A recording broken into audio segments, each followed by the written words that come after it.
This episode of Cortex is brought to you by Indeed. Okay, let's go. Let's rock and roll. Episode 2. So I don't need to do levels for this episode because we're recording this episode directly after the previous episode. Yeah. Well, we've taken a 45-minute break for refueling, but we are straight back into it because obviously this is now an episode out of time. Right. This is an episode out of time 5. Okay. I would like to petition this one to be called episode, but replace S with a 5. So it's episode out of time, epi 5 out of time. You know? Epi 5-0'd out of time? Yeah, well, you still say it as episode. Why do you say it episode? I don't know if you are familiar with the Fast and Furious franchise. You take one wild guess, Mike. Okay. You've definitely heard of it. I'm a super fan. I've seen every single one. Are you being serious? And I love them. Yeah. It's got The Rock and Cars. Well, they do now. What more could you want? Okay. Well, that's... So, but why do you pronounce episode with a 5 as episode? Because this is a thing in these types of movies where they start hiding the numbers inside of the name. It's not really hidden, though. Right, but like, as in, it's not an episode out of time 5. The 5 is still there, but it's like put inside something else. Okay. Anyway, I think they did this at some point. Oh yeah, Too Fast, Too Furious. Okay. They used the number 2 instead of the word 2. This is like Four-Stick, the Fantastic Four movie with the all 4 of in the that middle stuff. of it. Yes, that's the thing that I'm going for. But in general, I'm going for like Fast and Furious type naming with these. Okay, sure. So I think maybe like the next one, we like reboot the entire show. Because I think that's what happens, like at a certain point. Well, I think Fast 5, which is where we're at kind of now in the lore, I guess. I think this is when The Rock joins. No, Fast and Furious 6 is just Fast and Furious 6. They don't try to hide it, right? They're not like Fix Sticks and Furious 6, right? They don't do anything like that. You'll be super upset to know then that because of coronavirus, they've pushed F9 11 months. Oh, okay. It was supposed to come out in May this year. Right. And it's now going to come out in April 2021. I don't understand. I need continuing plot threads for Shaw and, you know, what's going on with him. This is like, my mind is blown right now. I genuinely am not sure if you're being serious or not. Well, I don't know why I would mess with you on this kind of thing. Like, that's not what I would do. But anyway, like, that seems ridiculous that they're pushing it back that much. As a fantastic head, as we're called... I demand. I demand. The Fast and Furious community is up in arms. I don't even understand. Have they not finished filming? No, it's done. It was coming out in May. Oh, okay. So like they haven't run across like, oh, Gal Gadot's filming schedule is lining up. They've just decided to move it because no one's going to the cinema right now. Oh, like some of the movies have been moved to later in the year. So like the new James Bond movie got moved to November, right? It was supposed to come out in April. But it was kind of funny because in the announcement, they're like, we decided to just like slightly delay the movie. It will now be coming out in 11 months, which seems like, they really, obviously they know that for whatever reason, April, May is the best time for a Fast and Furious movie to come out. So they're not going to move it to the holidays because that's not obviously when they feel these movies are good. So they're going to push it all the way back around again. And they're probably just trying to avoid Marvel and stuff like that would be my expectation. Right. Okay. All right. That makes sense. I'm sitting here like a total dummy thinking it was something with the production, but no, of course it's the fact that we can't have people in movie theaters because there's a pandemic. It just, because we're still recording on the actual day that we recorded the last episode. It's a little bit of, as we were discussing before that episode, still thinking we're just in the time frame when people have the general population has become concerned about this, and so anything could have happened by the time this episode comes out. Anything could have happened by the time this comes out, but also, even for me, my brain is still not quite processing. Why are you delaying your movie? Oh, right, because movie theaters are not a thing. They don't go to them. But anyway, episode out of time 5. No, I've hidden the 5 in the wrong place. Epifidoed out of time. Yep. That's the episode that we're doing today. CortexMerch.com. CortexMerch.com. Oh, no. Oh, that was a good one. I like that one. We are doing merch for one specific reason, and then we also had another good idea. This is episode 99 of Cortex, which is... Can you believe it? We've done so many of these. As I just said that, I couldn't believe it. So our next episode is going to be episode 100. So on sale right now at cortexmerch.com, a 100th episode commemorative t-shirt.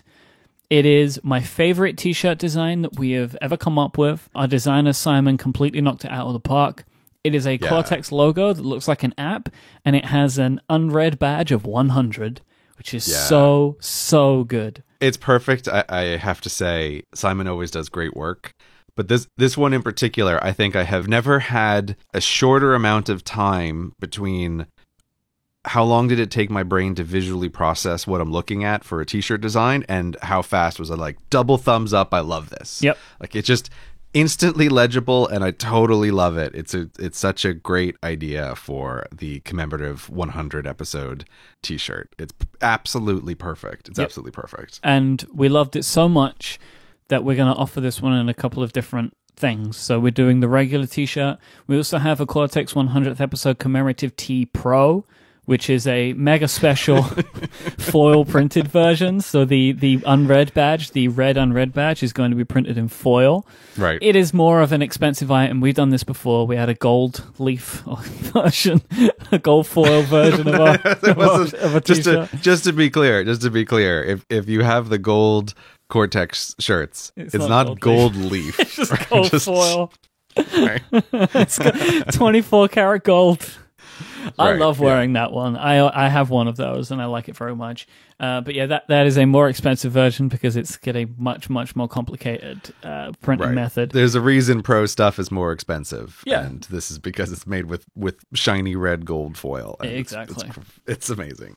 We're also doing stickers. I don't think we've ever sold stickers before, but again, I like this artwork so much that I thought it should live in a few different ways. So you can get a 2-pack of some stickers. Those are limited though. So the t-shirts, we're doing the typical pre-order that we do with t-shirts. So we'll make as many as we sell, but we have a limited amount of the stickers. So just as an FYI. So if you like the sticker, don't wait, get it.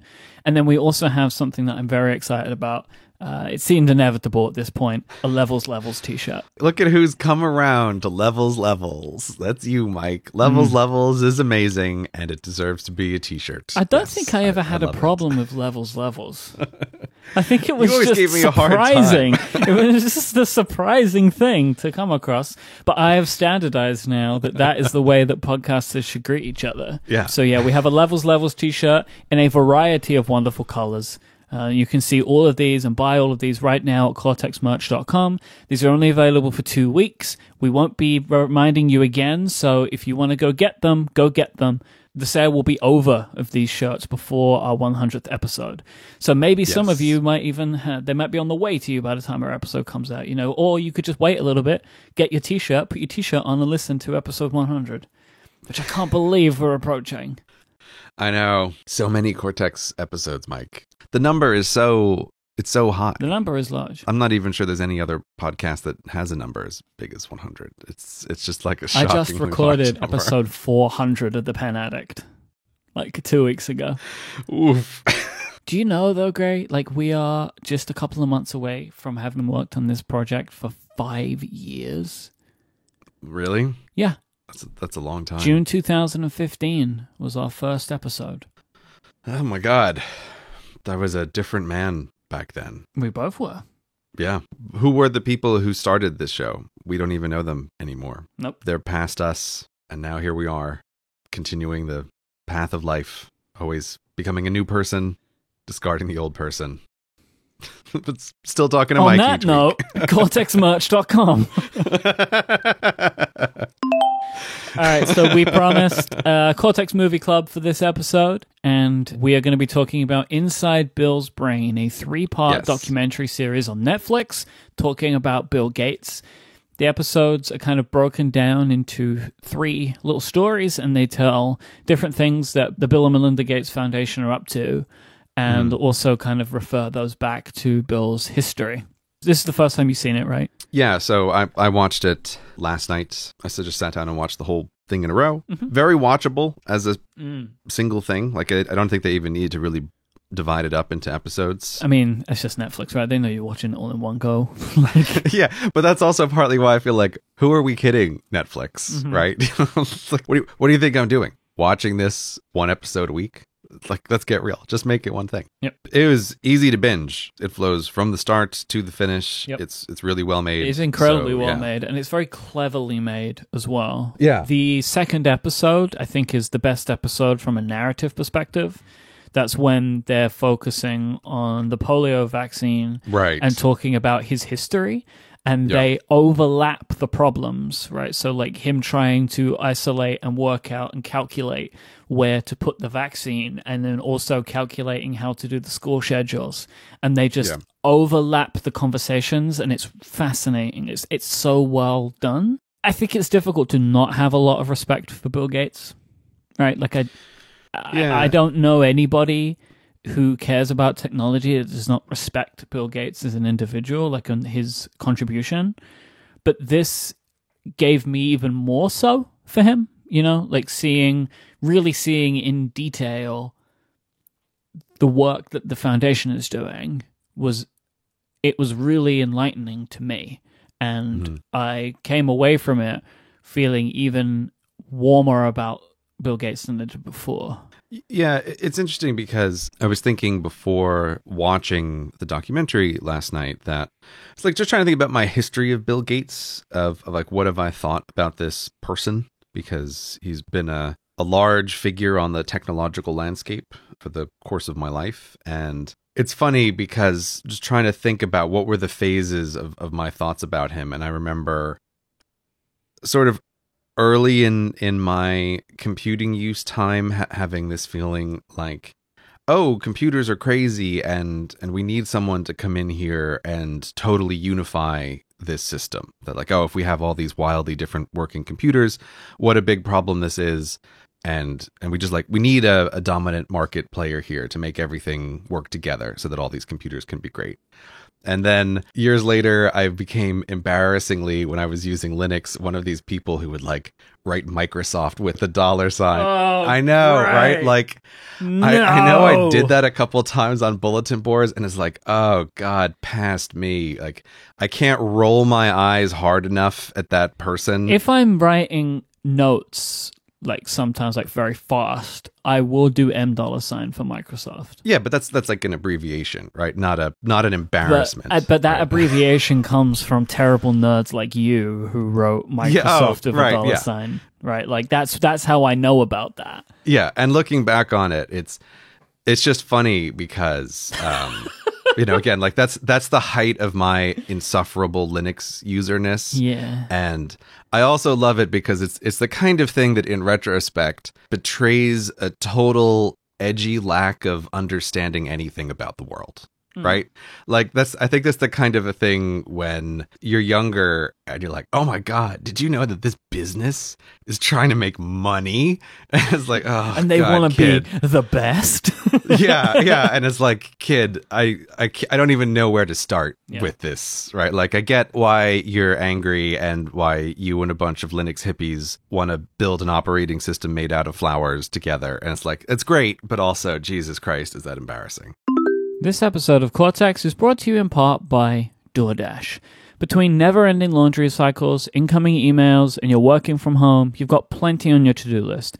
Give yourself one less thing to worry about and let DoorDash take care of your next meal. Maybe you want Chinese, your partner wants pizza, maybe everybody's craving some frozen yogurt. There's something for everyone on DoorDash. You can order it all at the same time, have them bring it to you. It's awesome. You can also continue supporting restaurants in your community safely. There are thousands of restaurants open for delivery on DoorDash. They need your patronage now more than ever, and you can support your favorite restaurants right now on DoorDash. You've counted on them, and now they're counting on you. And while their dining rooms may be closed, they're still open for delivery with DoorDash. This is a great thing. I think this is awesome. You get to support the restaurants that you love while still getting to eat the food that you want, not having to worry about cooking something. Right now, I feel like I have more to do than I've ever had to do. And being able to have food brought to me is awesome. And also being able to choose from the restaurants that I love is great. DoorDash is the app that brings the food that you're craving right now to your door. Ordering is super easy. You open the DoorDash app, choose what you want to eat, and your food will be left safely outside your door with their new contactless delivery drop-off setting. With over 300,000 partners in the US, Puerto Rico, Canada, and Australia, you can support your local favorites or choose from some national restaurants like Chipotle, Wendy's, The Cheesecake Factory, and more. Many of your favorite local restaurants are still open for delivery. Just open the DoorDash app, select your favorite, and your food will be left at your doorstep with their contactless delivery. Right now, listeners of this show can get $5 off your first order of $15 or more with zero delivery fees for the first month when you download the DoorDash app and enter the code Cortex. This is the perfect time to try out DoorDash, and you'll get $5 off your first order and zero delivery fees for a month when you download the DoorDash app and in the App Store enter the code Cortex. Don't forget, that's the code Cortex for $5 off your first order with DoorDash. So that was at one point in my life, and then I knew that he started this like charity that was focused on the third world, and I remember just thinking like, oh, what an odd choice. Like, he made all of his money from the first world, and now he's spending all his money in the third world. And at some point, like between learning about the foundation and then like fast forward a decade of just hearing about Bill Gates in the background in these various ways, I totally changed my mind on him as a person. I just think it's an interesting case of, like, I was one of these people who at a time thought like, oh, Bill Gates is this terrible person. Mm-hmm. And the documentary goes over the course of his life. And without a doubt, he was an abrasive guy when he was younger. But there's also just this way in which people change, or you can have incorrect assessments of that person. And I've gone from thinking Bill Gates is this terrible person to, I think my current status is, if you have to try to make a short list of who of the humans on Earth are trying and succeeding to make the world a place with less suffering in it, it's like Bill Gates has got to be pretty high on that list. Yeah. Of like how many people are actually doing and accomplishing things that reduce the suffering of humanity. And it's not necessarily that he cares more than anybody else. It's that he is doing it. Yeah. And he has the resources to do it, right? Like, that's why, like, he has so much money, but lots of people have lots of money. Yeah. And they don't do what he's doing. So it is a very interesting thing to see. It's interesting to see how him and Melinda approach the things that they approach and how they tackle them. Mm-hmm. And I can understand that people can criticize some of his methods, mm-hmm. the decisions that he makes. Like, there's this one moment where he's talking about, like, we pick the things that we think we can have the most impact on. Mm-hmm. So I got like a couple of quotes here. The documentarian was asking him, how do they choose what he wants, what diseases he wants to try and eradicate? And then Bill says, like, it's not my goal to be inspiring to people. The world has limited resources. I have resources, and I want to focus on the things that I can get the most optimization out of and the best results, mm-hmm. which, like, is a very nerdy way to think about philanthropy. But it makes sense when you think about it, right? Where it's like, there could be, in theory, on paper, better things for him to focus on, mm-hmm. but he puts his money where he believes he can make the most difference. And it continues to be more relevant right now because he is investing a lot of money into coronavirus. Mm-hmm. So it's kind of funny, like a few weeks ago, he sat down with MKBHD and he did an interview. This happens every year now when the Bill and Melinda Gates Foundation have a letter, like an open letter that they put out every year. Right. And now it seems like part of the promotional piece is he has an interview with MKBHD. This has now happened twice. 2 times as a pattern, right? Right, yeah. And in that video, he references that, oh, like, I got an email talking about coronavirus and I'm looking at that now. And mm-hmm. on MKBHD's podcast, he was saying that, like, there was like maybe a week's difference between when they recorded and when they published it. And by the time that they'd published the video, the Gates Foundation had already announced, like, all this money and time and resources that they're putting into coronavirus. And they were remarking, like, how fast he went from just finding out about it to investing lots of money into trying to help it. I have a number of thoughts about the documentarian, and I do have like real annoyances with the series, but you honed in on two moments that I really love, and this moment about inspiration is really great because to me it's a summary of there is this very difficult thing in charity where people sort of respond to how emotive people are when describing the things that they're trying to fix. Like people respond to like outward expressions of sadness and suffering, and that is not Gates, and that's also very often not the way to fix problems. Mm-hmm. Like you have to be able to coldly separate yourself from the individuals in order to be the one who is actually able to solve problems on a large scale. And I just always find it interesting how in conversations with people, this sort of way of thinking, many people really respond negatively to of, oh, I'm trying to solve this problem with polio, or I'm trying to solve this problem with poverty. And in order to make any progress on that, I have to not get swept up in any of the individual cases. And people are often like, oh, what a monster. Like, you don't care about those things. It's like, no, this is how you do stuff. And the exact quote is that the interviewer, he's giving this description, and there's two things. And Gates is like, well, these stories of suffering for individuals, that is the emotional connection, which is the retail of charity business, right? But if you want to fix the problem, you have to think wholesale, right? You have to think in this totally different way. And it's like, that sort of sounds like an awful statement. And the interviewer says, like, that's not inspiring, Bill. And one of the greatest moments is like, before he almost gets to the end of the L sound in Bill, Gates just goes, well, that's too bad.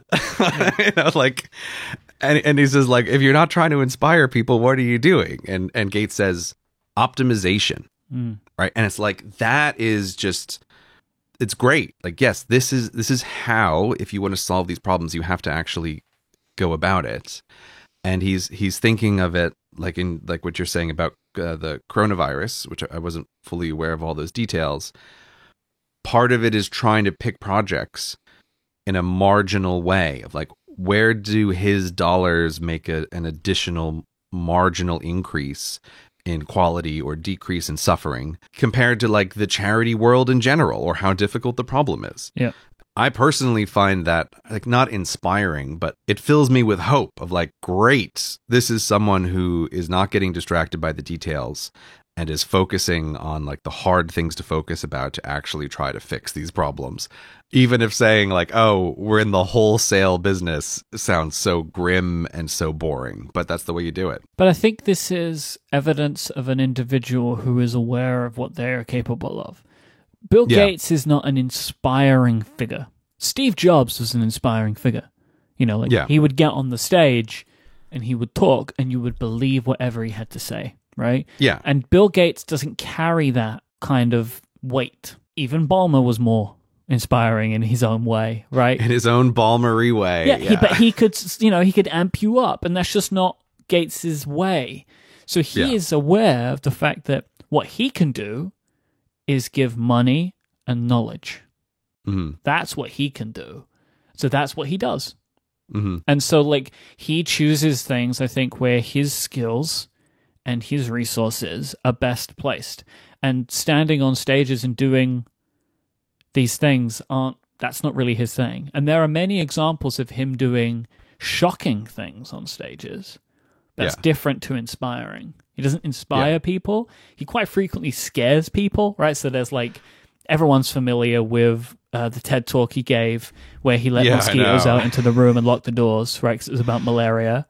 Yeah. And then they show it in this one where he puts a jar of human feces on the stage next to him when he's talking about sanitation. The mosquitoes thing is great because it makes him seem like some kind of crazy evil person, right? Which I think he leans into that a little bit, right? Yeah. It's quite clever where he's like, I'm going to do something terrible to you to prove a point. But that's attention getting. but not inspiring. Mm-mm. In the way that inspiring people have like the Jobs reality distortion field. And it's like, that is a good tool for some things, but for very many of the kinds of problems that Gates is trying to attack, like, that's not helpful. If anything, it could be anti-helpful. So, yeah, like, I think my personal thoughts on him have changed so much. And that particular moment in the film of him going, well, that's too bad. It was like, oh, Bill Gates, you're like my spirit animal in this moment of shooting down this dumb question about, like, it's not inspiring. Like, yeah, I'm not interested in that. Like, I'm interested in fixing the problem. Look, I'm not going to lie. There are a lot of things in this documentary that made me think of you, which was why I wanted to talk about it anyway. I want to talk about these book bag and Think Weeks. Yeah, Bill Gates needs a Kindle. I can understand why he doesn't have one, but boy, I guess if I had someone to carry around my bag of books all day, then maybe I would be less resistant. But I got the impression he's carrying it a lot, though. Yeah, do you think so? I don't know. I guess it depends on the context. Yeah. So, like, when he's taking that little plane and he's going out to his little shack, he's carrying the bag. But yeah, probably a lot of the time someone's got it for him. But it's this tote bag, which is, again, just very interesting. It's everything about this is interesting to me. It's like a white and blue tote bag, which is just full of books and papers, right? Yeah. Like intellectual papers. And they show him like having it packed and stuff like that. And I noted as well, it's like, I don't understand why he's reading actual books. I can only imagine he just really needs the paper. You know, like, I know that some people, they prefer it, right? Like, it helps it sink in. And it seems like he is such a voracious reader that maybe it just fits with him. Like, maybe he just can't do it digitally. And maybe he doesn't want to slow down. Yeah, I can honestly imagine. So in the documentary, they make a big deal about Bill Gates reading. Yeah. Everyone around him just talks about how much he's able to read, how quickly he's able to read, and his retention level being very high. And I can imagine that at this scale, you know, so he has like an acquaintance who says, oh, he went on vacation with Gates for a week, you know, and he read 20 books. I got it. He read 14 books on vacation. He reads at 150 pages an hour. Right, yeah. And I can imagine that at that scale, having the physical books helps your brain distinguish and like makes memories better of what you're actually reading. Whereas if you're doing whatever it is, 150 pages an hour on a Kindle screen, like, maybe it's just too much the same. Like, just blends in together. And he can't... Because Melinda at one point references that she feels like his brain is like a series of compartments. Yeah. And so, like, maybe he is, like, compartmentalizing the knowledge a little bit with the book, right? And that he needs... Like, maybe that's, like, kind of the way that his brain works. So he needs to be able to recall the book to recall the knowledge. This is also where some of my frustration with the documentary comes out. Okay. Because, so it's called Inside Bill Gates' Brain, and a lot of this is like the biography of Bill Gates, which is totally fine, right? Give people the background of this person, you know. But the thing about reading, right, is so clearly core to what he does and part of his ability to interact with such a wide range of people on different topics and quickly assess situations and everything else, that I don't really want to hear so many other people telling me about Gates reading a lot. I want to know much more. What does he think about this? Like our very speculation of, oh, maybe he wants the physical books because it's easier to remember. Like, I don't know. It's just a thought. But there's a lot of this where, like, I'm not. I always have this thing about, you shouldn't expect that exceptional people are normal people, right? That the people at the top of any field are a bunch of weirdos for a variety of reasons, and that's why they're able to be like exceptional people in different Bill Gates areas. is not normal. We have to accept this. Yeah. He is better than us in things. Yeah. Right? He's totally not a normal person. It wasn't luck. It's actually interesting because I know my father and mother had watched this documentary, and they'd mentioned it to me ahead of time, and my dad had said something like, Oh, I always thought Bill Gates was just like a rich kid who got lucky, like right place, right time. And he said, oh, I watched this documentary and boy, did I realize he was not, just lucky, like this guy was going to do something and it just happened to be Microsoft, right? Yep. But he would have done something else if that didn't come along. But so because of that, because like, let's just accept that this exceptional person is different from other people. I find it very tiresome to have people in his life describing what he's like. Like, I'm just not interested in their assessments. It's like, I want to know, what does he think about reading? How is this for you? Or how do you go about picking which books you're going to read? Like, is that something that you do at this volume of reading? Like, are you selecting? Are other people selecting? Or he talks about, I'm sure the thing that you want to mention, but he talks about like his think weeks. And he mentions, oh, this is the time where he's just dedicated to just reading and thinking, and how you want to have some ideas in the back of your head that you're working through. And it's like, yes, but what do you mean by what you're working through? Like, how is it that you're trying to approach these questions, or how do you select these questions? So my frustration is, I feel like there was a lot of this kind of stuff where other people's descriptions of what Bill Gates is up to is not remotely what I'm interested in. Like, I want to hear Bill Gates talk about stuff. And it's particularly interesting that very frequently when they're playing the actual interviews with Bill Gates, he has so many of these little comments, like the thing of like, well, that's too bad. Like, I'm doing optimization, that feel like, oh, he's shining through this documentary. But I just felt like a lot of this stuff wasn't really pursued. Like, what do you mean by that? Like, elaborate on that. So those are partly some of my frustrations. Yeah. I wanted more. Like, I want more from Gates. So did I. But I kind of wonder if maybe that stuff isn't interesting to everybody else.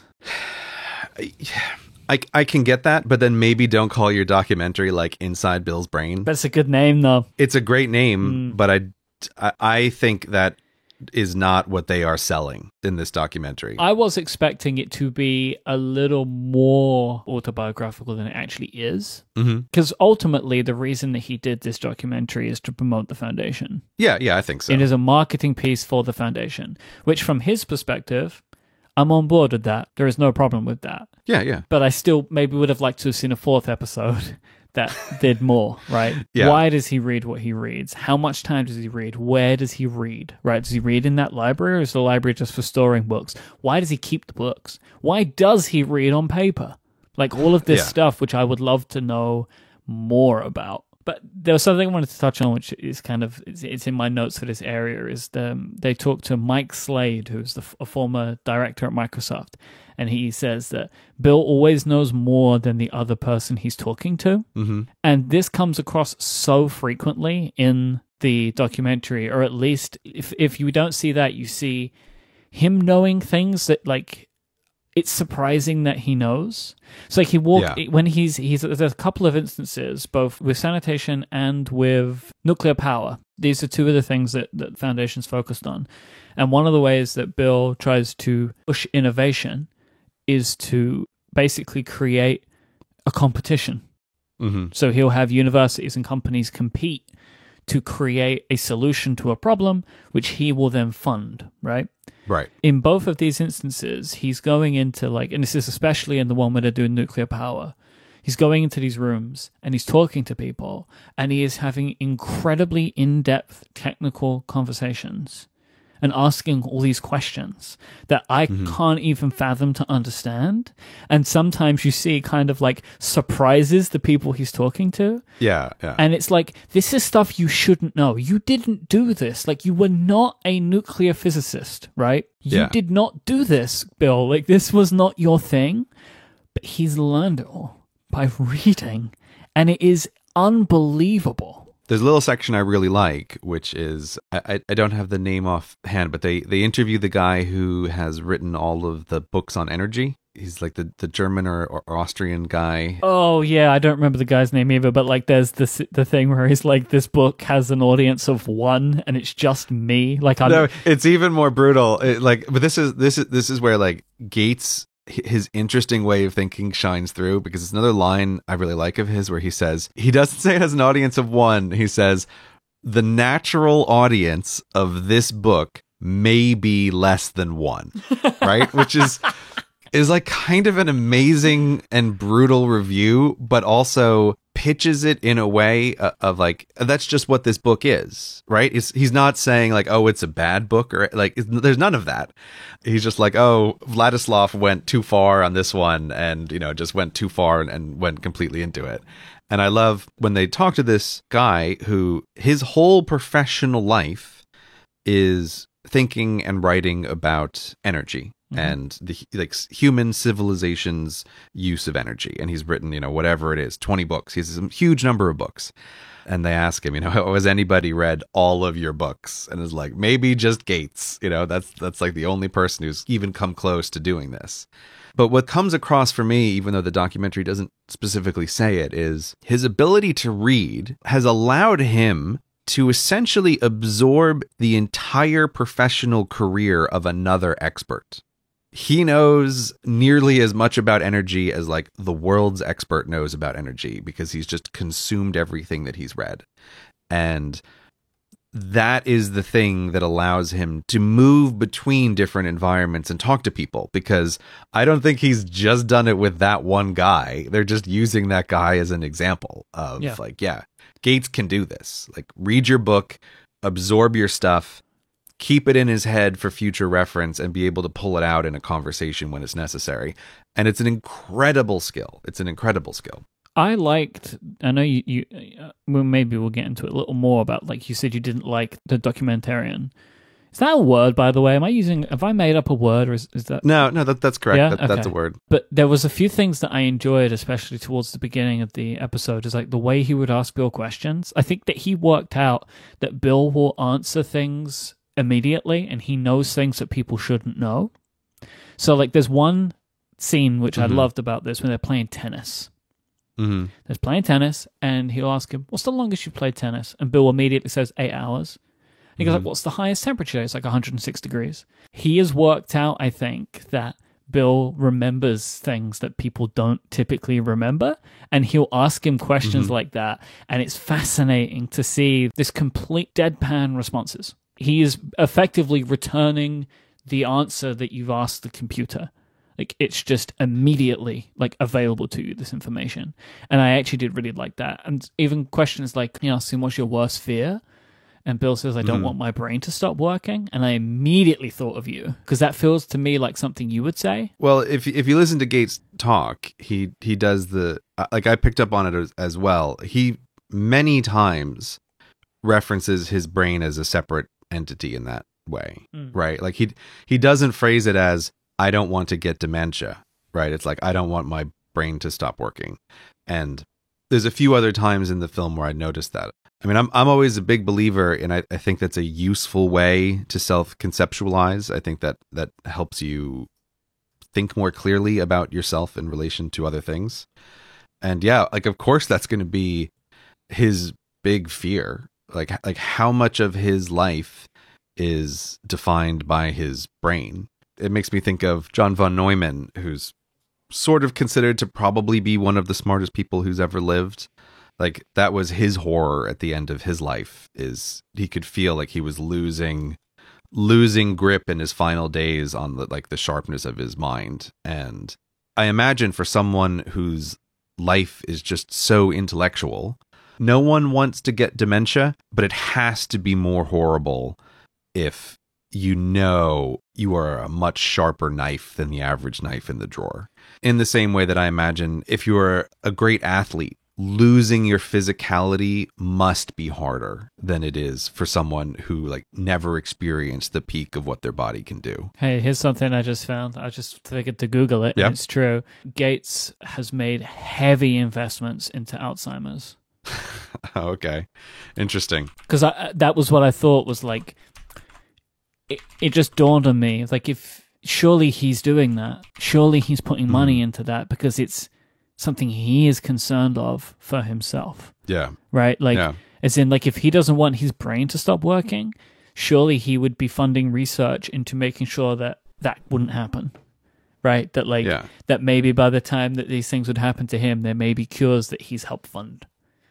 I have no problem with that, right? Like, it was just like a thing that I thought was like, surely he's put money into that. And it turns out he has millions, tens of millions. That's not surprising, but it also is like, it's not a bad place to put money, again, if you're trying to assess human suffering. Oh, because it's a horrific thing that human beings have to go through. It's horrific, and it's also, if you just do the quick calculation of, well, if healthcare keeps improving, the number and duration of the population that has to spend time with Alzheimer's will only go up, right? Like, this is not a problem that goes down as healthcare improves. This is a problem that goes up. And as far as I'm aware, from like, I looked into this a while ago, or it came across my path a while ago, it's actually not a very well researched thing. Like, in the history of medicine, like, there hasn't been a lot of Alzheimer's research. Like, there was not a lot of funding for it. So, like, it's not surprising to me that he would, because you say you could maybe make a significant change without a lot of money. Yeah. Like, if it's not been funded or researched very well, like, you might be able to make some surprising jumps on that. Your thing about the questions, like, I don't love the interviewer's method of questions. And I do think, like, right at the beginning, so he asked Bill Gates a couple of questions. He's like, what's your favorite this? What's your favorite that? And I'm pretty convinced that's the first time the interviewer sat down with Gates. Yeah, probably. There's just like a couple of interviews, and that feels like they're always cutting back to that one because it's the higher level, like, hey, getting to know each other kind of interview. I'm convinced, like, I did go back and watch it, that those first two questions where he asks something like, what's your favorite color? And then he goes, what's your favorite animal?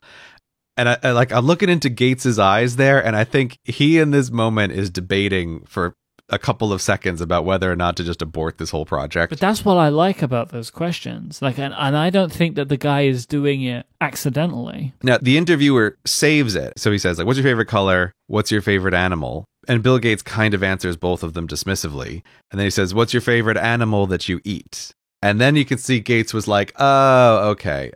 That reminded me of Blade Runner. Oh, I could see that. A list of questions that got weird in a way that you wouldn't ask someone. Where it's like, what's your favorite food? What's your favorite animal? What's your favorite animal to eat? Like, that sequence of questioning is very strange, and I think purposeful, as like a way to maybe try and unseat him a little bit.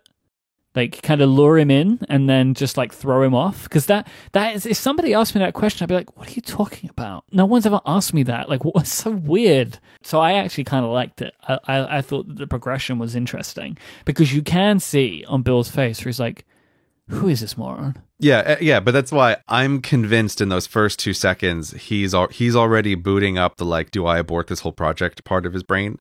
And I think when he talks about some of the Monopoly stuff later, I love the way he answers the question. But it's the same thing where he's like, they talk about him being arrogant. And he's like, yeah, when you have to make decisions for thousands of people and you don't have minutes to spare, like, yeah, you can seem quite arrogant. And I just sort of like see this little bit of maybe younger Bill Gates being like, oh God, what is this going to be? His seeps out a little bit there. And that part is quite cleverly done because they're overlapping that conversation with some of the deposition videos of when Gates was on trial with the Department of Justice over Monopoly stuff, right? For Netscape and Internet Explorer. Yeah. This was back in the 90s, I think. And like you say, right, he was like, oh, do you think you were arrogant? And he's like, well, if you're in your 20s and you've got billions of dollars, you're responsible for thousands of people and you're growing a company and every 5 minutes means something, you probably would come across a little arrogant. Yeah. When I hear that, I'm like, okay. Like, I agree with it. What do you mean? What do you mean? I agree with what he's saying, but you can feel that, and Melinda touches on it as well, that the antitrust lawsuits really affected him in a big way, and he clearly doesn't want to talk about it.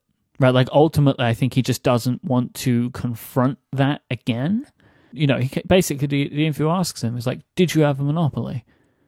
And then Gates, he kind of tries to make the argument that they could have been toppled by another company, right? So he feels it isn't monopolistic in that sense, but then immediately says, I know that sounds weaselly. Like, I'm trying to get out of this by, like, explaining it away. Yeah, but say, like, again, I'm kind of with Gates here. I am not saying that I disagree with the way it all shook out. Like, I am a person of the internet. Yeah. I have watched come and go many companies, right, who like seemed dominant and then are just knocked off. I think we're at a point where maybe some companies will never be knocked off now. Like, we've got to a different point in internet's history. Yeah, that may be true. But it was for a time. Like, yeah, I mean, Internet Explorer had 98% market share, but that wasn't going to last because Microsoft didn't last that way. My point is just like, if you are having to say, I am aware that sounds weaselly, you know that you're not making an argument which is definitive. I don't know. I'm not sure I agree with that, but I think there's also something interesting here, which is I never even realized. I didn't realize that the higher court overturned the verdict against Microsoft. Oh, really? I was totally shocked by this piece of information because I had always thought like, oh yeah, they got hit with this antitrust lawsuit and they lost. The whole like retrial completely bypassed me in the dustbin of history. Like it just didn't. You know what I think didn't cross my mind. I think you may be confusing it with the European Union. Maybe that's what it is. The European Union did fine Microsoft. Right. Okay, yeah, maybe and it was over the very same thing. Right. Okay, yeah, maybe that's why it's kind of muddled up in my head. Yeah, and I believe, off the top of my head, I'll put some links in the show notes if people want to confirm this for themselves, but off the top of my head, like, that was not overturned, and they paid like $500 million or something like that. Like, that sounds right to the European Union. Yeah, so it may have just been like, if you weren't paying attention, you would just assume that like they were guilty everywhere. Yeah. So the thing about him with the monopoly is that there's two really interesting. That my second most like interesting moment in the documentary is in this little part 2. But yeah, so the interview asks him like, did you have a monopoly?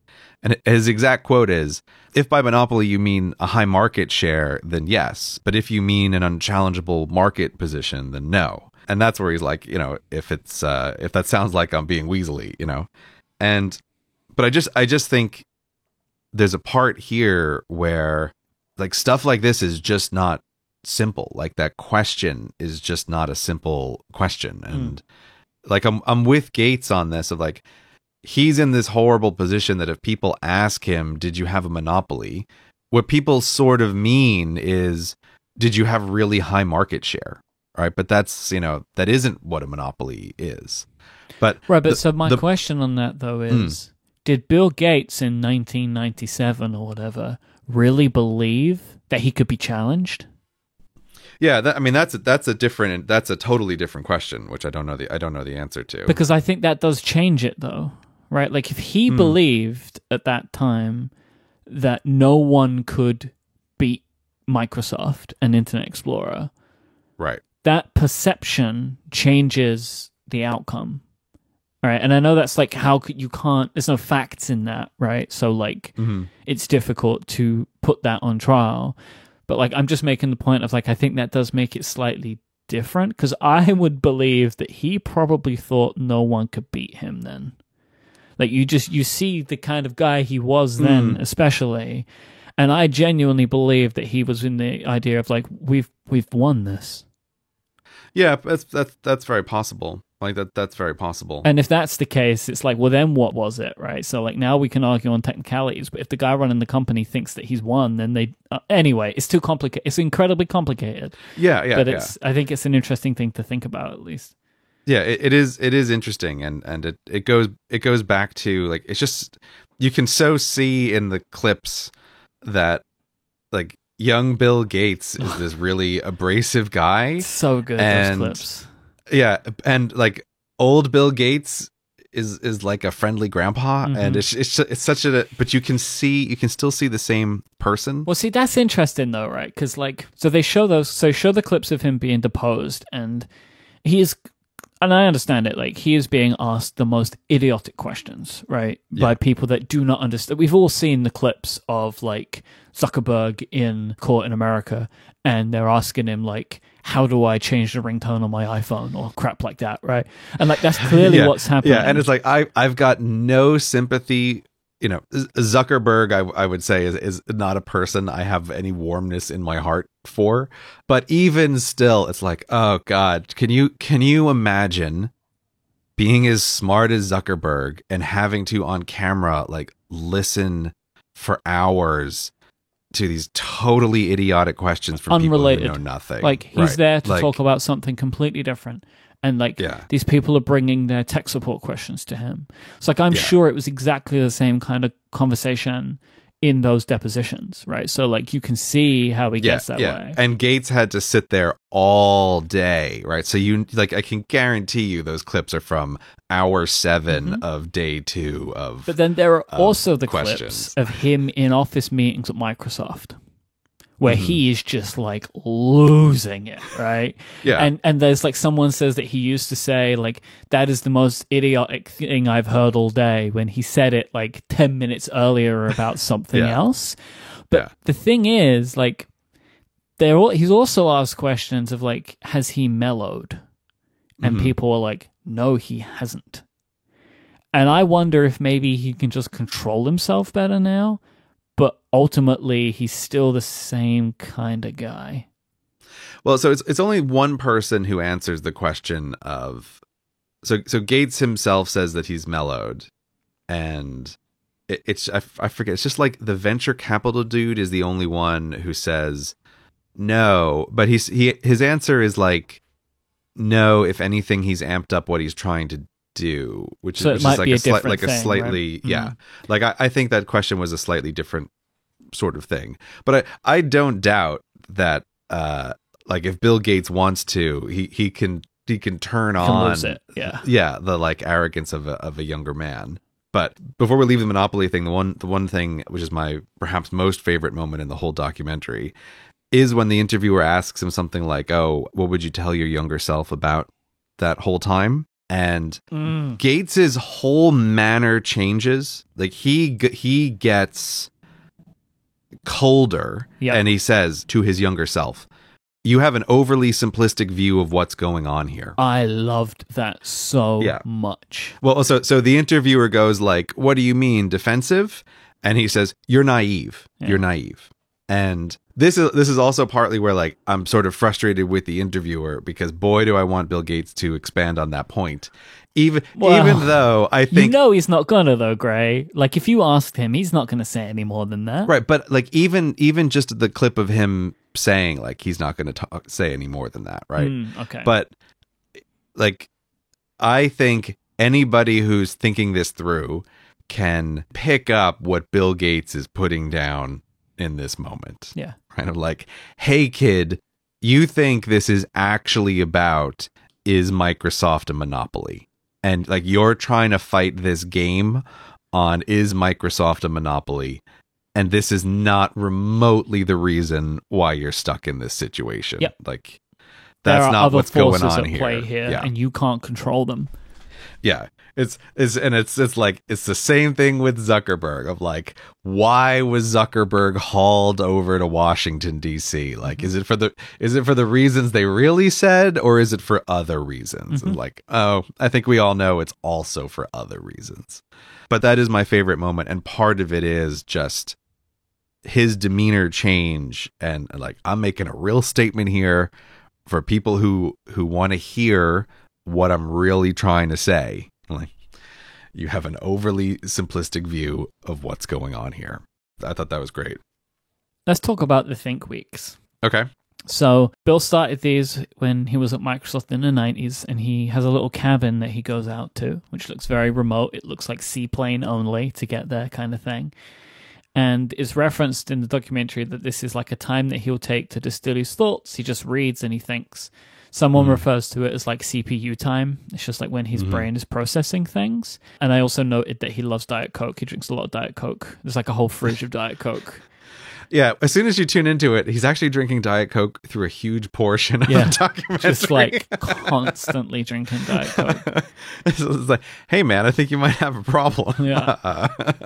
Well, so we're going to talk about Warren Buffett later on, because we have to, because there's a lot of interesting things in there. But Warren Buffett is also a big Coke guy. Yeah, I know. Yeah, I saw the same thing. It's like, what's the deal here? I think it's Cherry Coke for was Warren Buffett. It a different one? Okay. He drinks like 5 cans of Cherry Coke a day. And this came up on an episode of Connected a long time ago, because I don't know if you saw this, but like Apple made some game called Warren Buffett Paper Wizard. No, I know. Super weird. Like Buffett owns like a massive portion of Apple. He owns like 5% of Apple or something. Right. And at this investor meeting, Tim Cook came out and they made this game, and it was this big fun thing. And it was on the App Store, but only for like 2 weeks, and they took it down.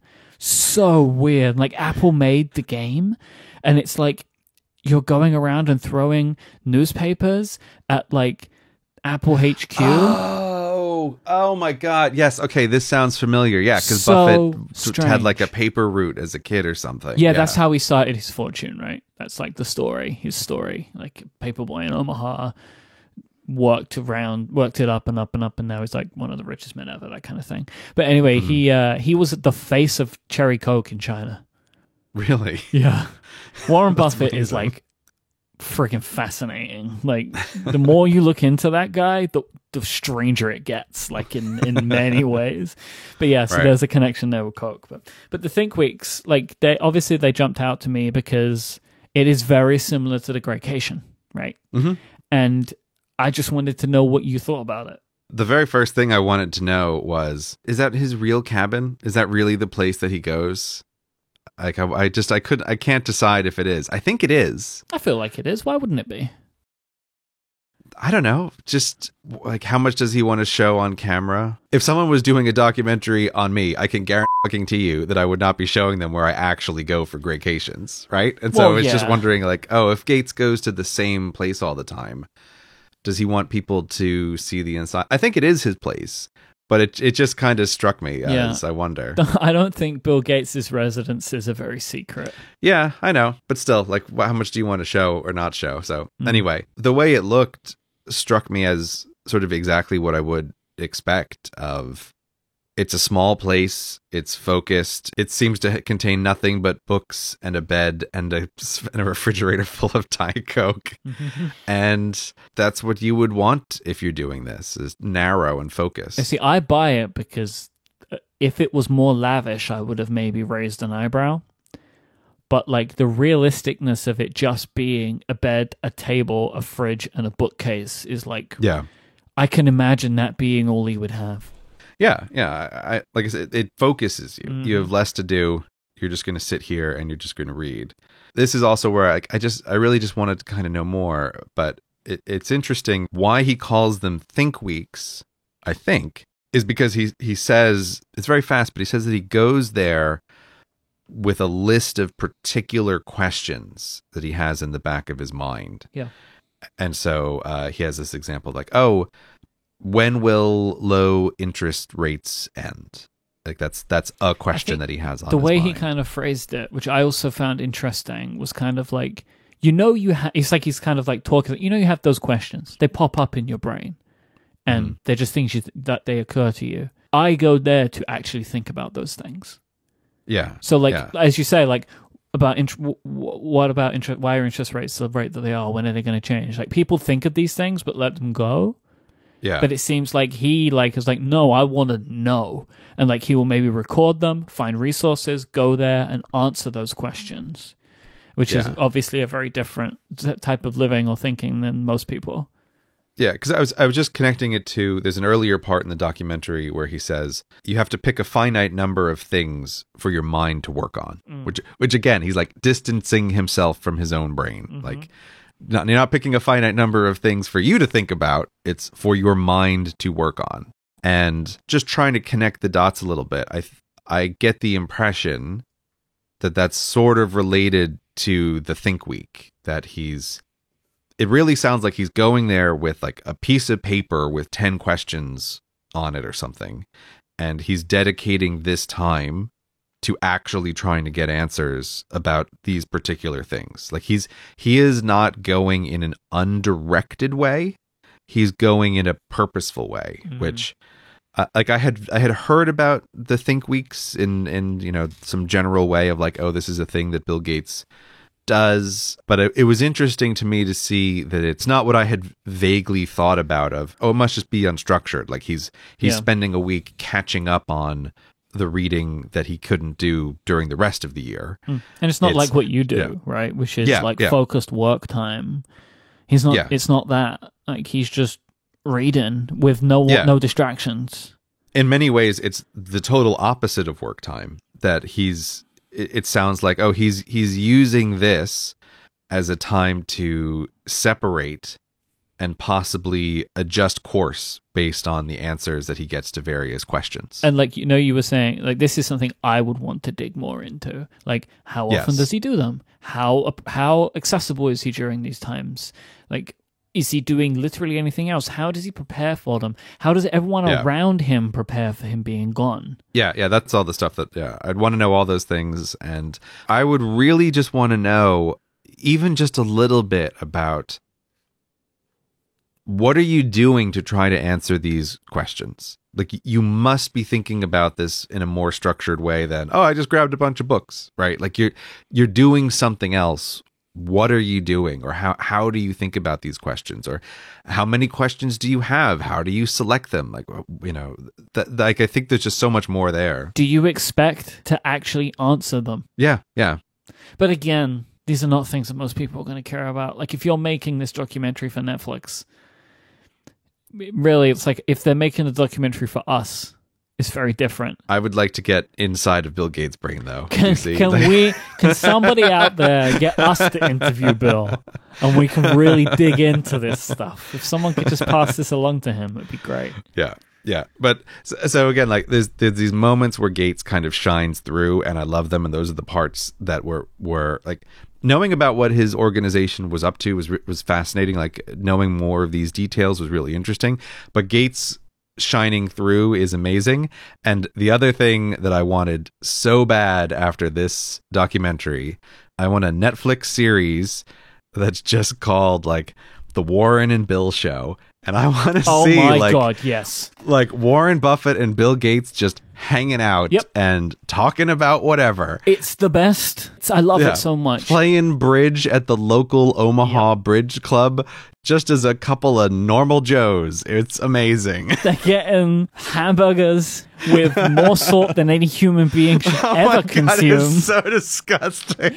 But I love that they're joking about it too, though. I was physically appalled by the amount of salt that Warren Buffett put on his burger. There was nothing else on it. Also, the detail that really got me is he put it on the bottom of the bun, like on the bottom of the burger patty. So he didn't take off the top and salt the top of the burger. He flipped the burger upside down, salted the underside of the patty, put the bottom of the burger back on, flipped it over, and then looked like the happiest man on earth as he bit into the burger. I love that he said something like, it was just great to have made my decisions by the time I was 11 about what I like to eat or something, right? Yeah. I can't help but feel, right, like, there are things about when they're talking about their relationship that reminds of me and you a little bit. How so? Because they talk about the first time they met. Right, so the first time that Gates and Buffett met, Bill's mum recommended that it happen. And Bill was like, I don't have the time for this, but he's important. I'll fly in and fly out. Like, I'll give him a short period of time. But their first meeting, they were just together for hours because they just were talking and they found each other's brains so fascinating. And it just reminded me of how we are when we get together. Or like even on our first meeting where like we'd never met before, we'd never spoken, but we just spent hours just talking. Yeah, that's right. We did spend a long time together at that very first one, which I think was probably scheduled for me for like, I'll spend an hour. And I think we spent the whole day together. Yeah, like you were kind of the Bill in that, right? Where it was like, I don't know what Warren Buffett was feeling, but kind of just like, I'll see what it's like. Just the way that they describe some of the stuff in their relationship is just like that they understand each other. And they become friends because they understand how each other's brains work. And there aren't a lot of other people that they've necessarily met in their lives where their brains work similarly enough that they can challenge each other and find it interesting. And it just reminded me of how we are a little bit, which I just thought was, obviously I thought that was nice. You returned null on that one probably, but that's fine. I was, well, I'm not going to play bridge with you if that's what you're I don't know how to play bridge. But this is interesting because of the way that they are friends and they are also referred to as partners because Buffett pledged half of his wealth to the Gates Foundation, right? Yeah. It's like, I think, and it's interesting to hear how he talks about like Bill says it's worse for him really to feel like he's losing Warren's money than his own. Oh, I know. I know. That's brutal, and I totally like. I feel Gates so much on that. Like there is a way in which, and I think you can see it on his face at a couple little moments where it's just like, it's a real responsibility to spend another billionaire's fortune.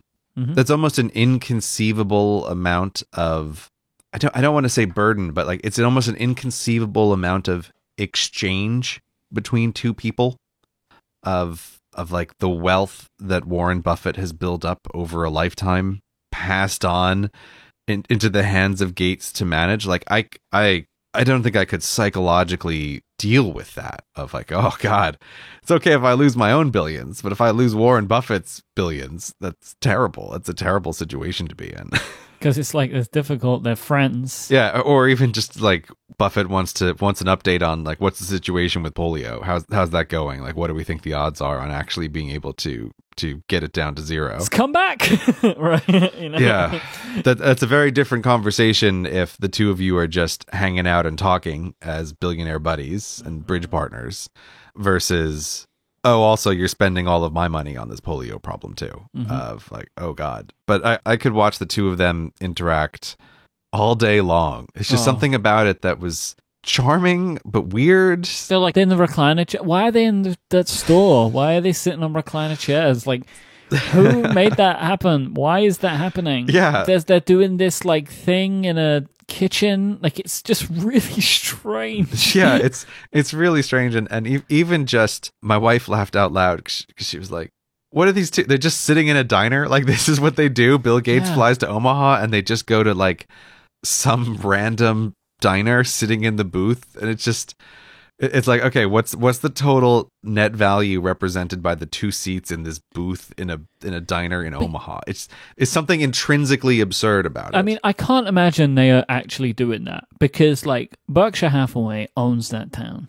right? Yeah. They must have restaurants at the office. I don't know. Like, I don't know a lot about Warren Buffett, but I like if they're just going to that regular bridge club, I can totally believe that the man who wants to pour half a container of salt on his burger also just has some diner that he's been going to for 50 years where he likes the burger. I guess. Like, I find it very believable that that's really what they're doing, you know? And Gates is like, yeah, we have to go to this diner because it's the only one that Warren will eat at. Like, I can, that is trivially easy for me to believe. But yeah, did you hear me, Netflix? This is what I want. Yeah, I want the show with the two of them. I don't care what they're doing. I just anything. Want it. Yeah, anything. This episode is also brought to you by Hover, one of Cortex's longest running sponsors. When you have that one great idea, where's the first place to go? For a ton of entrepreneurs, including me, Hover is that first big step because your great business, your great idea, your great project, it starts with and needs a wonderful domain name. And Hover will have it. They have over 300 domain name extensions to choose from.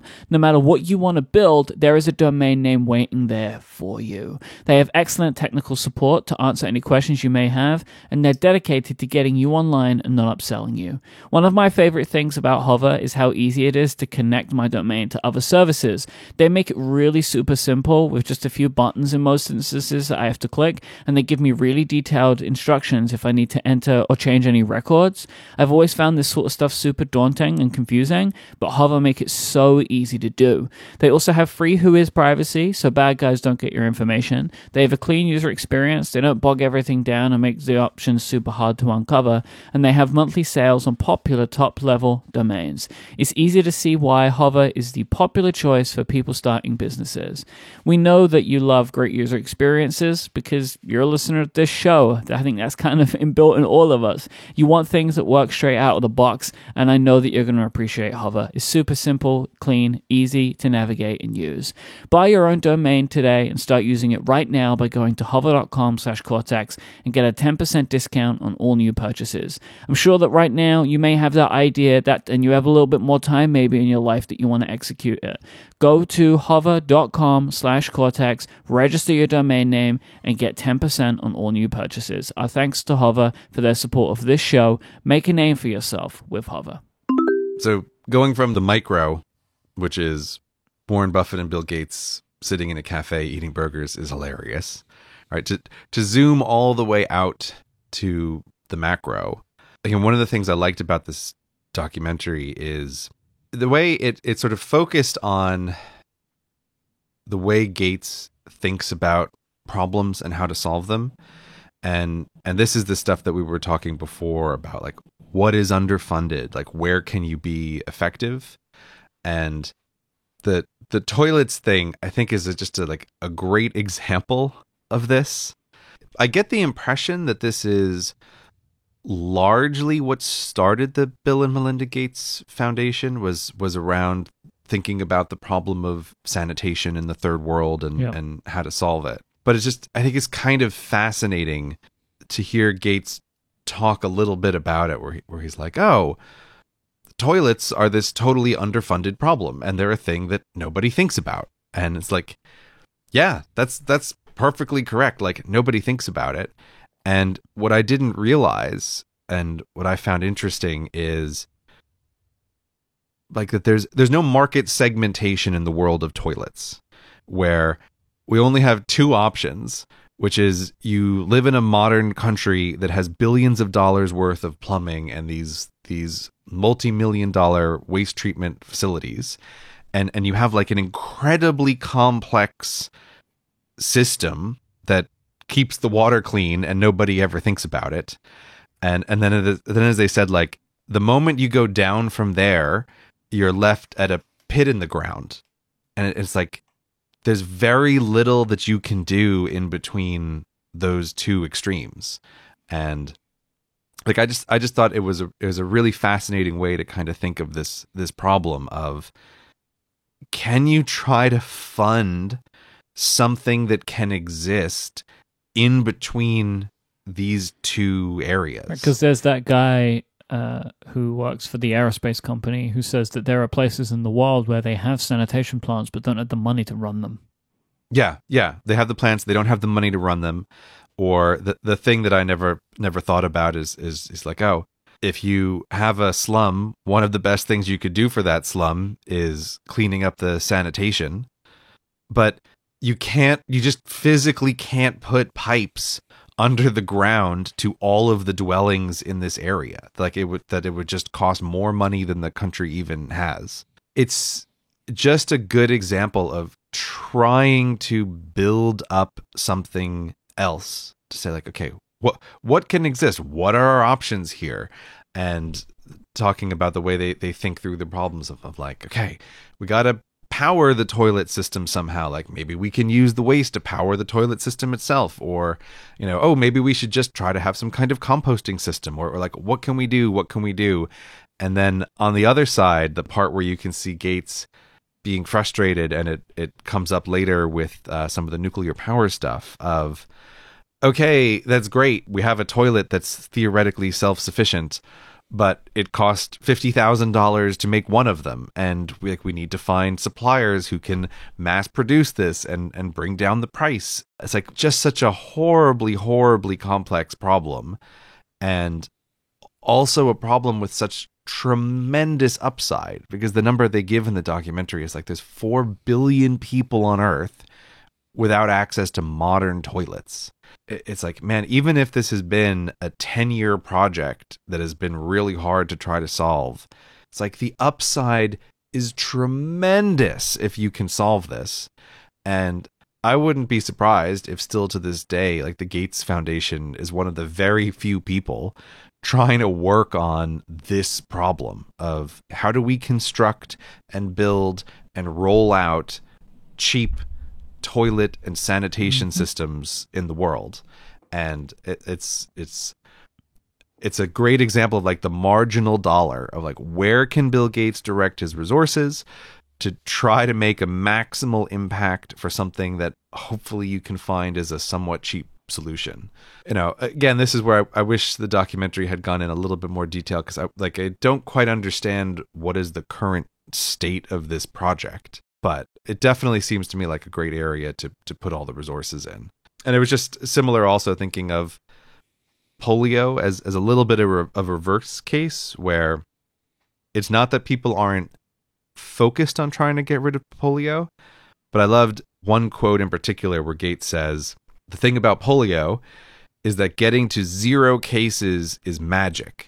Because once you get down to 0 cases, it saves you all of the future costs forever. And I think that's another example of thinking about a problem in the world in a sort of unsympathetic, uncharitable cost way. Mm-hmm. But it's again like an excellent point of like, why is polio a thing that you really want to try to attack? And it's because unlike some other problems, if we can just solve it all the way once, it's a problem that you can just take off the board for humanity. Of like, we never have to think about this again. Goodbye, polio. And we don't have to forever invest resources into maintaining this situation because it's just done and it's just resolved.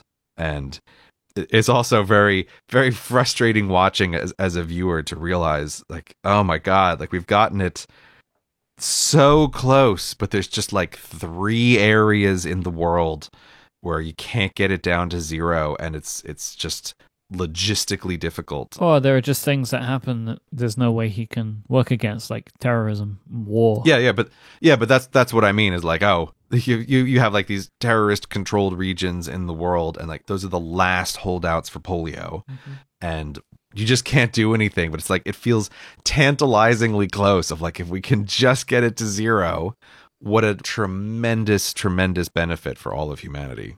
What I like about them, like with Bill and Melinda in this case, is they don't give up. Like they, in fact, after all this, they invest more money. So we put more into it. Yeah. There's a great another great line that I really like is where Gates talks about the people he's working with coming to him and asking for more money, and they ask for like $100 million more. And he's like, I think you asked the maximum that you think you can ask for, not the actual amount it's going to take to solve this. As like, you need $400 million. Which is quite a difference. Yeah, which is quite a difference, but it's also, again, like being clever and trying to read the human situation of, you know, this is someone coming to me with a number that already seems astronomical, and to fund something not to the level where you actually solve the problem is worse than spending 4 times as much money on it and hopefully actually accomplishing your goal. The last episode is focused on nuclear energy. This is the thing that I wasn't really aware that Gates was working on until I saw this documentary. Like, I never heard of it. Yeah, he created a startup called TerraPower, and they're effectively working on creating a new type of nuclear energy plant, which obviously comes with a lot of baggage, and they address that. Like, they show the Fukushima reactor leak was like a big part of it in 2011, where there was like a massive earthquake and a tsunami, and the reactor exploded, and it was, terrifying. But they were talking about there being a lot of bad choices in the way that these reactors were made. And they ended up creating something which on paper sounds amazing.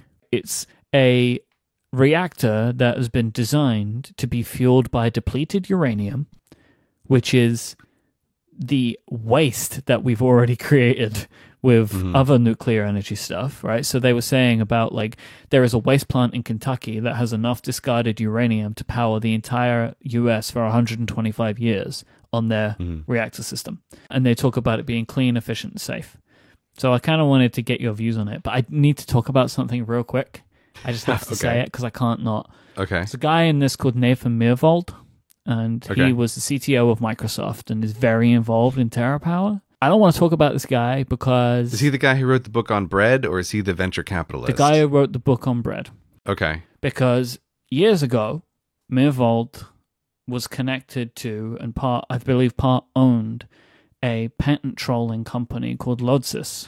Oh, Lodsys. There's a name I haven't heard in a long time. Which tried to sue a collection of iOS developers, including friends, very close friends of mine, who spent a lot of time, money, and stress dealing with this. Eventually, Apple stepped in and smashed it into the ground with a massive Apple-sized hammer, and like it went away. But it's just something that I struggle with because I know what this guy is partly responsible for, and that affects me.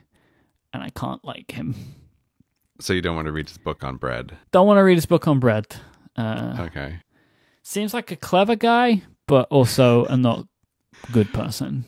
Right. Okay. Well, we don't need to discuss him then. No. Like, I won't. They also work with a guy called Lowell Wood, who was involved in the creation of the hydrogen bomb. So like it's a real ragtag band part of this company.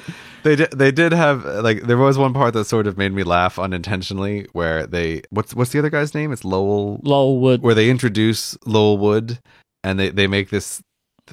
They have this sentence about how like, oh, he's this like renegade person in the nuclear power industry and lots of people don't like him for a whole bunch of reasons. And then they cut to him and he just looks kind of like a Bond villain. And he looks like an absolutely evil person. He looks like a cross between like a Bond villain and like a villain in Indiana Jones or something. Like, yeah, maybe. I have never seen someone look more evil than this guy. He should have a mustache that he twiddles. Yeah. That's the only thing he's missing. Yeah, like I don't mean to comment on his appearance, but it's so striking, and particularly the way just that it's cut. I do feel a little bit like, yeah, I don't know about this guy at the table. Like maybe not. I don't know. I'm going 100% based on looks here. Yeah, so yeah, I guess it is this ragtag group over there. Yeah, ragtag is definitely not the right way to describe them, but I couldn't think of any other phrase. I don't know, it sort of fits. Yeah, because you got like a Bond villain on one side and Nathan, whose history I didn't know, but who comes across as like a real happy nerd who also doesn't get along with the Bond villain at all. It just feels like, I don't know about this, guys. He seemed, I mean, again, whatever the opposite of rose-tinted glasses is how I'm looking at this guy, but he looks like the worst kind of nerd to me. Well, I didn't say if he's a good kind of nerd or a bad kind of nerd, but he comes across as a happy nerd either way, right? Like that's all I'm saying there, Mike. But I wanted to, because I'm just intrigued. Yeah. I wanted to get your opinion on nuclear power. I don't know. It's a hard question. Because, like, the on-paper solution that is presented in this documentary, right? Like, the way that they present their, what do they call it? Traveling wave reactor. Yeah, yeah. The way it's presented is like, well, of course. Right. Right? Completely safe, no element of human error, and we have enough resources on the planet already sitting in drums that we can't get rid of to power the world. Yeah. Like, on paper, this sounds amazing. Yeah, I think this is always the problem with nuclear power, is I agree with it on paper in this way. And I know that they must roll these statistics out a lot, but they talk about how, like, more people were killed by living near coal plants than nuclear plants. There's a slight issue with this statistic. Like, there are less nuclear plants, but yes, I get what you're saying, right? You know? Yeah. But even the numbers of like living near nuclear power plants, how dangerous is it? Like, I get it. There is a little bit of like different stuff here. And there is so much truth behind the nuclear power plants that exist in the world are all terrifyingly old. And their construction dates don't tell you the truth about how old the designs they're actually using are. So I do think that is a real issue. And that is part of the nuclear power is clearly a great answer on paper. And it also, like, it lends to something that Bill says a lot. And he mentions it of like, I am only good in business situations where innovation is possible or needed. Right. Like he says, right. I am good at innovation. That's what I bring. If it is not an innovation situation, I bring nothing. And again, I like that because he is incredibly aware of himself, right? Like, he knows what he's good at and will find ways to move in those circumstances.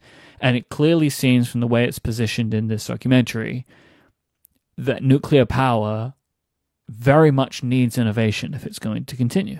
Well, and I also like his venture capital guy makes the comment about how again, the way Gates thinks about stuff.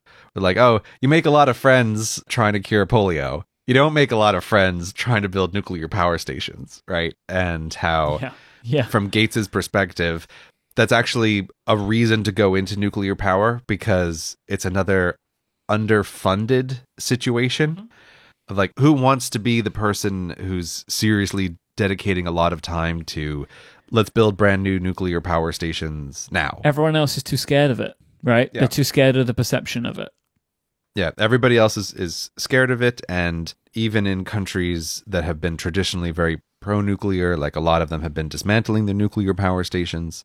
So it's like, this is a world without friends. And he's also in this situation again, just like with the toilets. He has a great line of like, oh, if you're just trying to build one nuclear power station, you should just shoot yourself in the head before you start because it's going to cost like $1 bazillion. And I like that because he's like, oh, he's in the wholesale nuclear power plant construction business. Like, oh boy, that sounds really hard. That sounds really, really hard.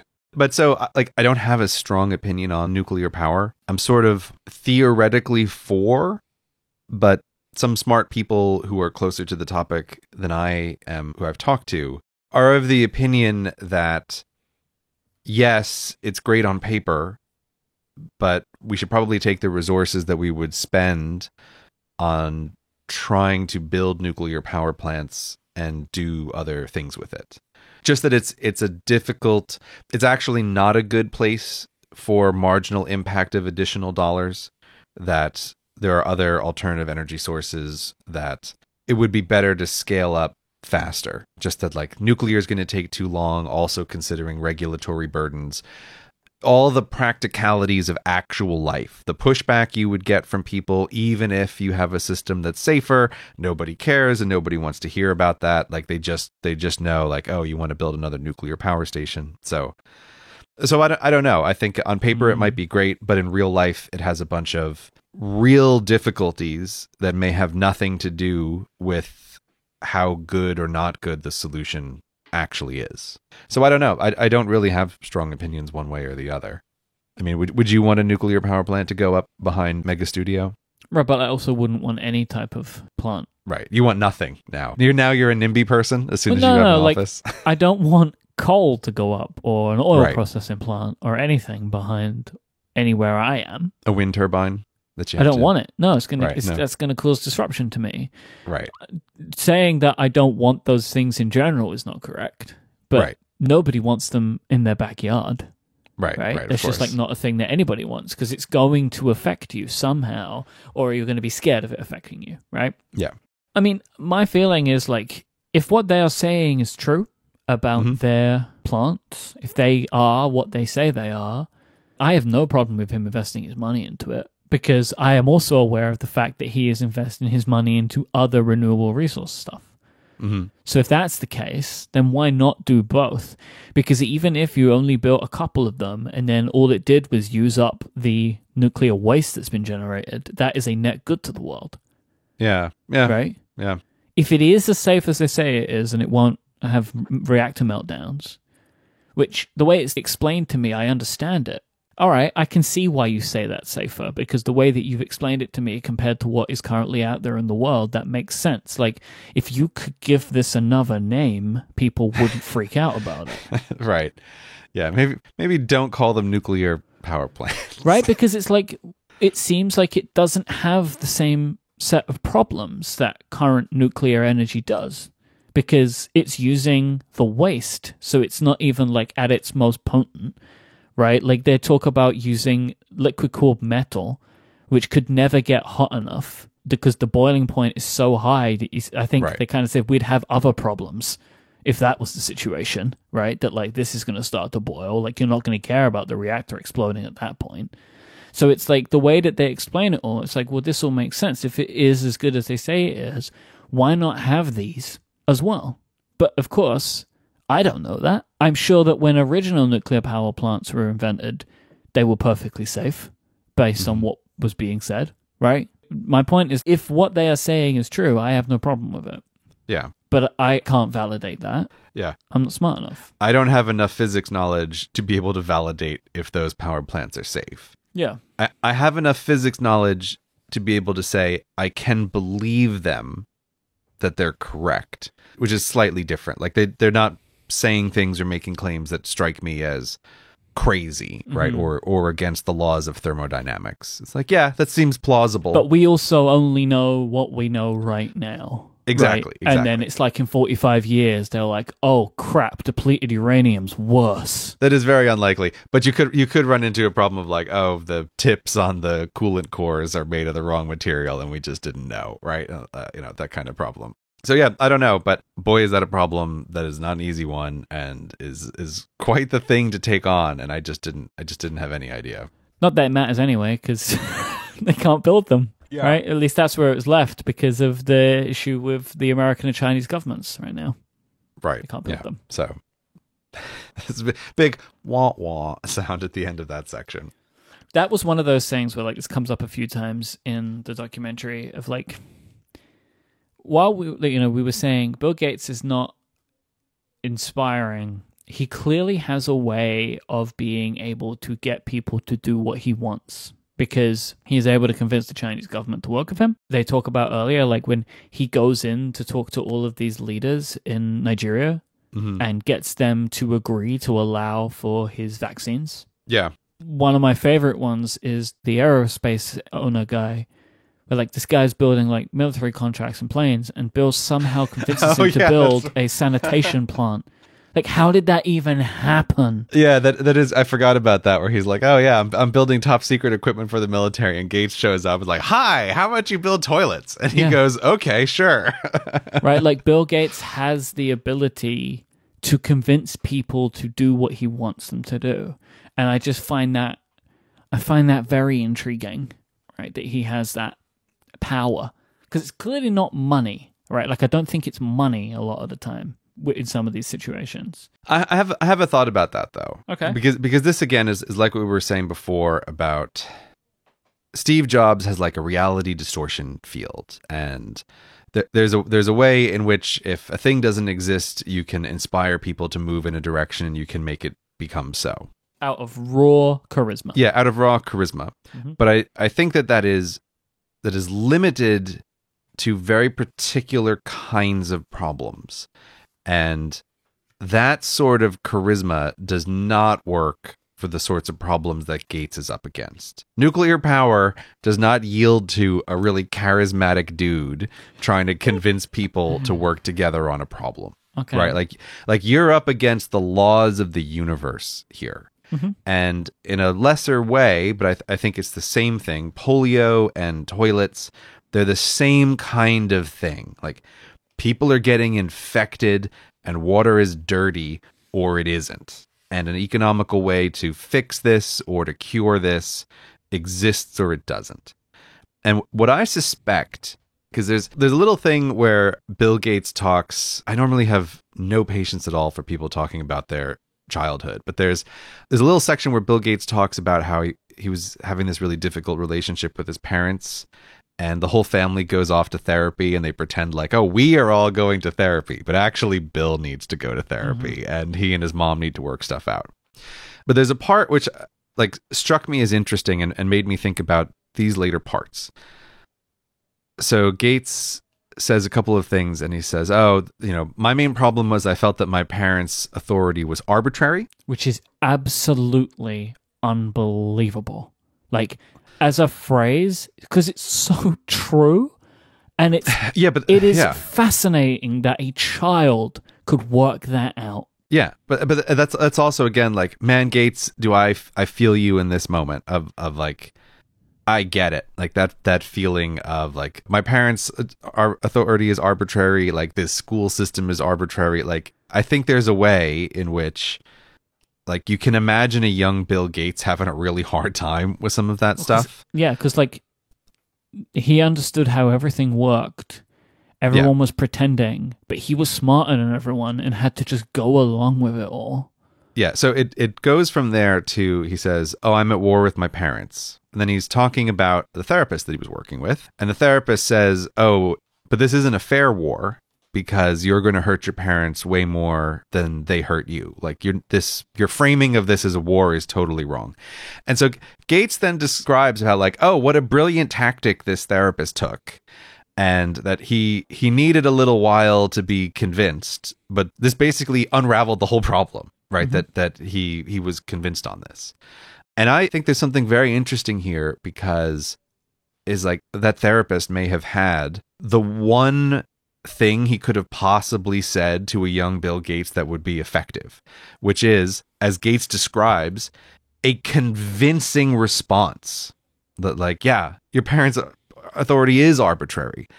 And yeah, you are in a fight with them, but here's other things that like you might not have considered. And then Bill Gates kind of changes his mind. Yeah. It's like, if you care about them, which he obviously did, yeah. Right? Like you have to understand that what you're doing, like it's weighted all wrong.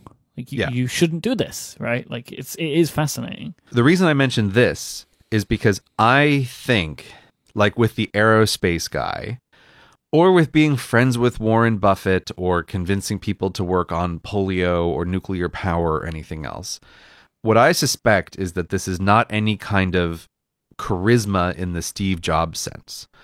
I think Bill Gates is simply finding the people who respond very well to these kinds of arguments about impact per dollar unit time spent.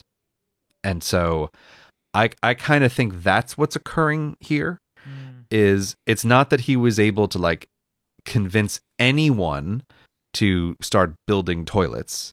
It's that the same person who is in charge of this manufacturing facility for secret government stuff is susceptible to, oh, I never thought about this. Like, that's a really convincing argument that one of the ways I should spend my time to have maximum impact is actually working on toilets. And so that's what I'm going to do. Or the same thing with polio, or the same thing with nuclear power. I think it's that like some people will just really respond to, oh, I've never heard this before as an argument. And it's super convincing for a kind of logical person. And this is now what I'm going to work on. So that's my guess about how he's able to get people to do stuff. I don't imagine that he has greater powers than a regular celebrity would have. I mention that partly because I have to get this before we finish on the record, but I totally hate a little bit of the way that the documentary ends, because the narrator says like, oh, it's really easy to be carried away by someone who wants to change the world. And I think he's kind of talking about Gates like Gates is this inspiring figure. But I just don't think that he's that sort of person. I think he's the sort of person that some people react very strongly to, but not others. And I think it's horrifically unfair how he says to Gates, he's like, oh, you're trying to cure polio, but you know, cases are up this year. So are you able to achieve what you want to achieve?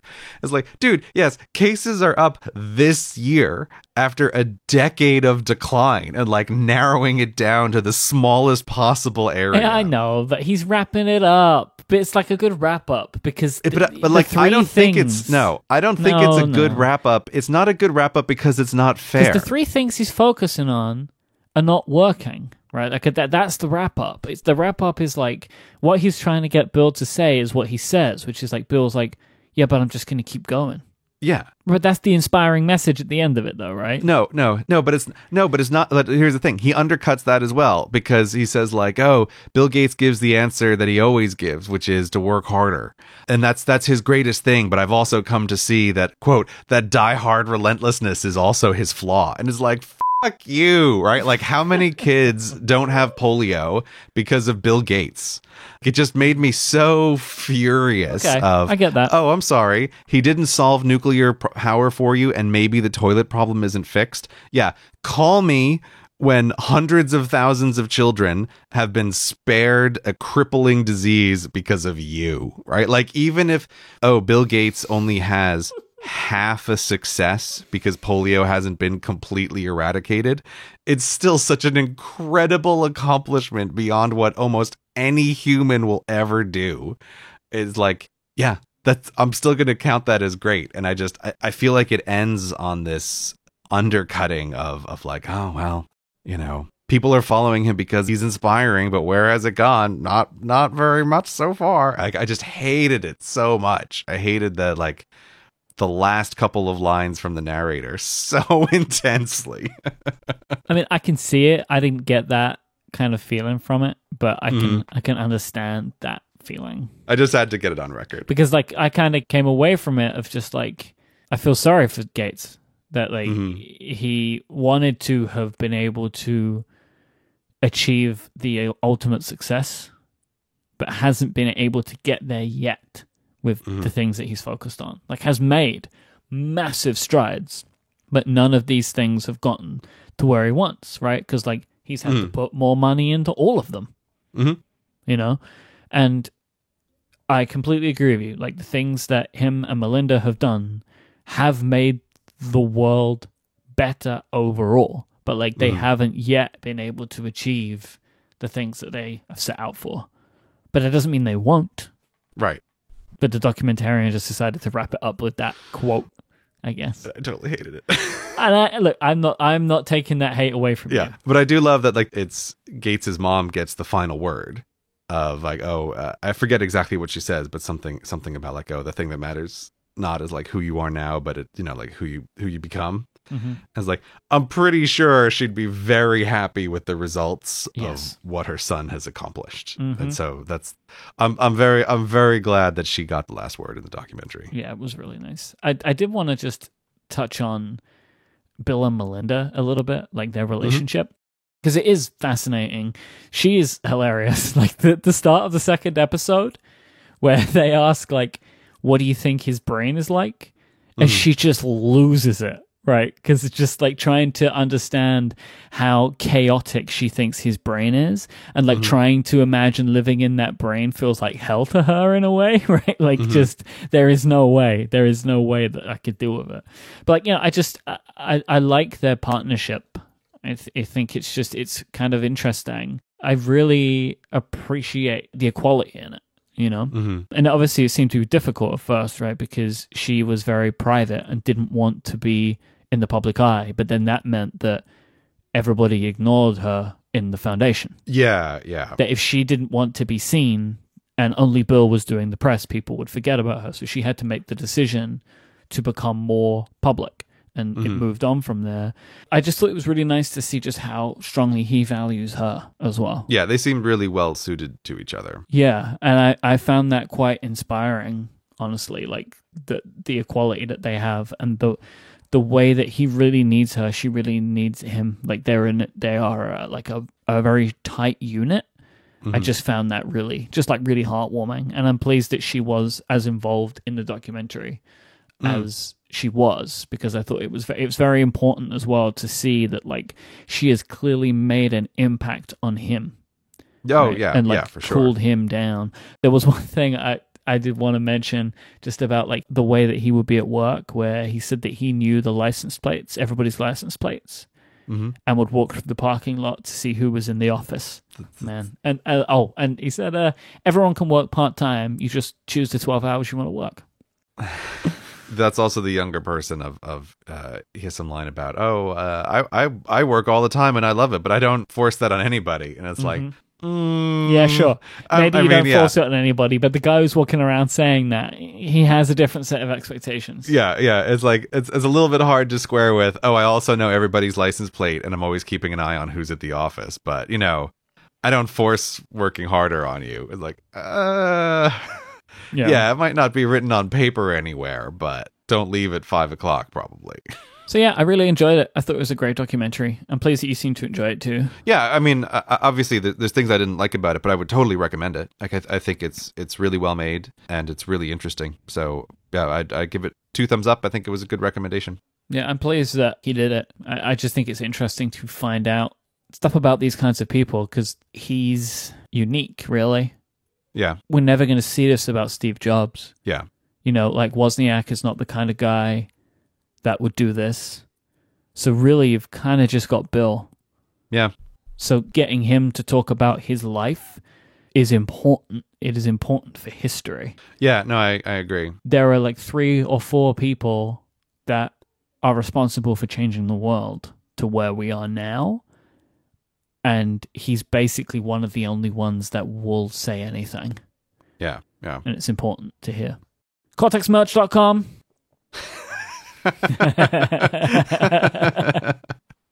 Don't forget to get your 100th episode commemorative t-shirt or the commemorative T-Pro or stickers, levels. All of the great merch is there available for you at CortexMerch.com. 2 weeks. Don't forget, go buy it now. CortexMerch.com.